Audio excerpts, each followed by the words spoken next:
Hi hello everyone. ఈరోజు కాకరకాయ కూరని చేదుగా లేకుండా అందరూ ఇష్టంగా తినే విధంగా కాకరకాయ కొబ్బరి కారం ఎలా చేయాలో చూపించబోతున్నానండి. వీడియోని ఎక్కడ స్కిప్ చేయకుండా లాస్ట్ వరకు చూడడానికి ట్రై చేయండి.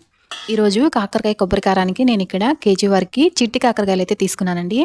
పెద్దవి కాకుండా మరీ చిన్నవి కాకుండా మీడియం సైజులో ఉన్న కాకరకాయలు అయితే తెప్పించాను.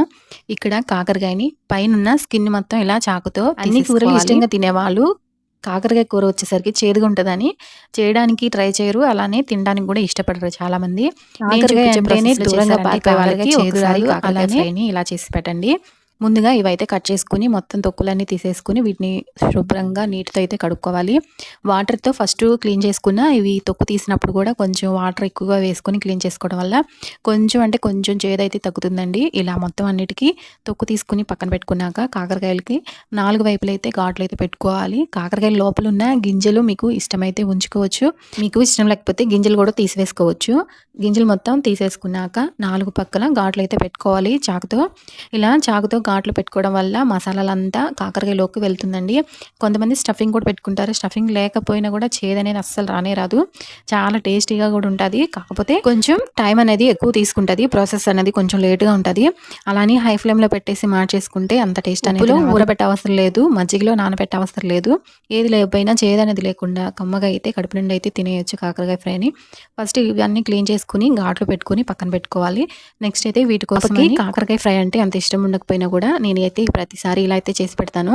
కాకరకాయలు ఇష్టంగా తినకపోయినా దాంట్లో ఉన్న కొబ్బరి కారం కోసమైనా సరే కాకరకాయ ఫ్రై అయితే తింటుంది.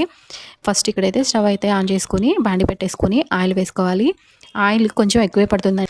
ఆయిల్ కొంచెం హీట్ అయ్యాక ఘాట్లు పెట్టుకుని పక్కన పెట్టుకున్న కాకరకాయలు కూడా వేసుకుని ఫ్రై చేసుకోవాలి. స్టవ్ని మీడియం ఫ్లేమ్లో పెట్టుకుని అప్పుడు మాత్రమే కాకరకాయలని వేపుకోవాలి, లేదంటే కలర్ అయితే వచ్చేస్తే కానీ లోపలంతా పచ్చిగా ఉంటుంది.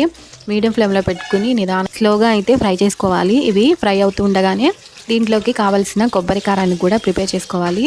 కొబ్బరి కారానికి ఎక్కువగా ఏమీ అవసరం లేదండి. వెండి కొబ్బరి పొడి, అలానే వెల్లుల్లిపాయ రెబ్బల వరకు కారం, జీలకర్ర, అలానే కొద్దిగా సాల్ట్ వేసుకుని మొత్తం మిక్సీ జార్లో వేసుకుని పౌడర్ లాగా ప్రిపేర్ చేసుకుని పక్కన పెట్టుకోవాలి. ఈ లోపు అయితే కాకరకాయలు స్లోగా అయితే ఫ్రై అవుతూ ఉంటాయి కదా. నేనైతే కారాన్ని అయితే ముందుగానే ప్రిపేర్ చేసుకుని పక్కన పెట్టేసేసుకున్నాను. ఇప్పుడు ఫ్రై అవుతున్న కాకరకాయల్లో కొద్దిగా సాల్ట్ అయితే వేసుకుని ఫ్రై చేసుకోవాలి. ముందుగా వేసేసామంటే అంత బాగా అయితే కాకరకాయలు అయితే ఫ్రై అవ్వవు. కాకరకాయలు ఒక 20% అలా ఫ్రై అవ్వగానే ఒక స్పూన్ వరకు సాల్ట్ అయితే యాడ్ చేసుకోవాలి. సాల్ట్ యాడ్ చేసినాక ఇంకా అయితే కొంచెం కలర్ అయితే వస్తూ ఉంటాయి, కొంచెం ఫ్రై అయిపోయాయి.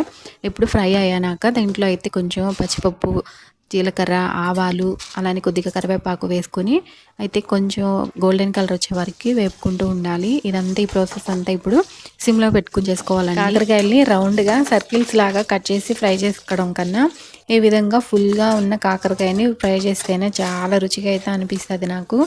ఈ విధంగా ఇవి వేపడం అయిపోయిన తర్వాత ఇవి మంచి కలర్ వచ్చేసినాక ముందుగా పౌడర్ చేసుకున్న కొబ్బరి కారాన్ని కూడా కొద్దిగా వేసుకుంటూ వేపుకోవాలండి.